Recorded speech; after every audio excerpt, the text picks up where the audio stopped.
তুমি হবা সকল ক্ষমতার উৎস। আহার ক্ষমতার ঠেলায় একটা সাপ দেখলে ভয়তে চিত হয়ে পড়ো, সাইকেলের টায়ার বাস্ট হইলে হার্ট ফেল করে।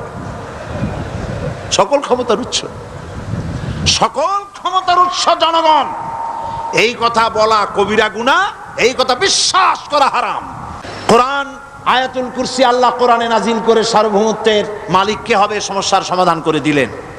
আয়াতুল কুরসিতে বলা হলো যে সার্বভৌমত্বের মালিক এই ক্ষমতাটাকে আরবিতে বলা হয় উলুহিয়াত। এই ক্ষমতাকে সার্বভৌমত্বের ক্ষমতাটাকে আরবিতে কি বলা হয়? উলুহিয়াত। আর যার হাতে এই ক্ষমতাটা থাকে তাহলে বলে ইলাহ, তাকে কি বলা হয়? আল্লাহ রাব্বুল আলামিন আয়াতুল কুরসির শুরুতে এই কথাটাই বলে দিলেন, আল্লাহু লা ইলাহা ইল্লা হুয়াল হাইয়ুল কাইয়্যুম। আল্লাহ হচ্ছেন তিনি যিনি ছাড়া কোনো ইলাহা নাই।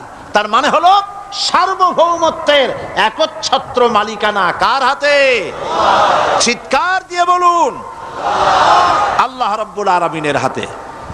সার্বভৌমত্বের এই ক্ষমতা হস্তান্তরযোগ্য নয়। আর সার্বভৌমত্বের মালিক যিনি হবেন তার শুরু থাকবে না, শেষও থাকবে না। এই কোয়ালিটি কার মধ্যে আছে?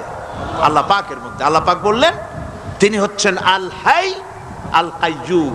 তিনি হাইয়্যু, তিনি কাইয়্যুম। তিনি শাশ্বত, তিনি জাগ্রত, তিনি চিরস্থায়ী, যার শুরুও নাই, যার শেষও নাই। সুবহানাল্লাহি ওয়া বিহামদিহি।